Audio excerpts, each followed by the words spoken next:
আমার মরণ আসিবে কখন কেউ তো জানে না, এই দুনিয়া চিরজীবন থাকার জায়গা নয়।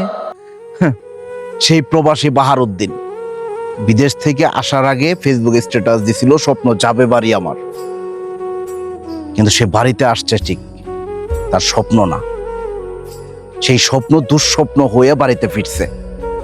একজন পরিবারের 7 জন ব্যক্তি নিমেষেই শেষ। এখন যদি আমি কই যে ড্রাইভাররা গাঁজা খায় গাড়ি চালায়, আমাকে অনেকেই বলবেন যে আপনি কি দেখছেন, আপনি নিজেই একজন গাঁজাখোর। অনেক ড্রাইভাররা এগুলা বলবেন। কালকের ঘটনা, আমি জামালপুর থেকে আসার সময় আমার পিছনে আমাদের জামালপুরে এক রাজীব বাস, যেটার নাম সবাই কম বেশি শুনছেন, প্রতিনিয়ত অ্যাক্সিডেন্টের মধ্যে থাকে। এমন দ্রুত গতিতে আইতাছে, আমরা ছিলাম অটোতে, এমন ভাবে হরন দিতেছে, আমরা তাড়াতাড়ি না শুনলে আমার মনে হয় অটো সহ উড়ায় নিয়ে যাইতো। ভাই, ড্রাইভার কেন এরকম হইতে হবে?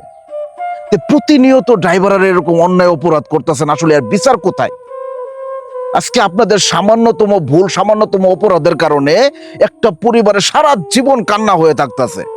একটা পরিবারে 2-3 জন মানুষ মারা গেলে আপনারা একটু চিন্তা করেন আসলে এই বিষয়টা কতটা কষ্টের। শুধু একটা পরিবারে একজন মানুষ মারা গেলে শোয়া যায় না, সইতে পারি না আমরা। আর একটা পরিবারের 7 জন, 4 জন, 5 জন করে যখন এই অ্যাক্সিডেন্টে মারা যায়, আসলে এই বিচার আমরা কোথায় দিব? আমরা মানুষ হবো কবি, এত করে বলার পরও যে আমরা একটু ভালোভাবে চলি, আমাদের দ্বারাই কারো যেন কোনো ক্ষতি না হয়, কিন্তু তারপরও একের পর এক এইভাবে আমরা অন্যায় অত্যাচার দেশের মধ্যে, দুনিয়ার মধ্যে কইরা যাইতাছি। আসলে আমাদের একটু মানুষ হওয়া দরকার। ভিডিওটা বেশি বেশি শেয়ার করবেন। আসসালামু আলাইকুম।